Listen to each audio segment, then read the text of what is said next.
শ্রীভূমি জেলার নিলাম বাজারে চাঞ্চল্যকর ঘটনা।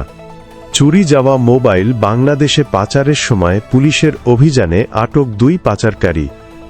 নিলামবাজার থানার পুলিশ সীমান্ত এলাকার কায়স্থ গ্রামের কাবল সীমান্ত এলাকা থেকে একটি অটোরিকশা আটক করে।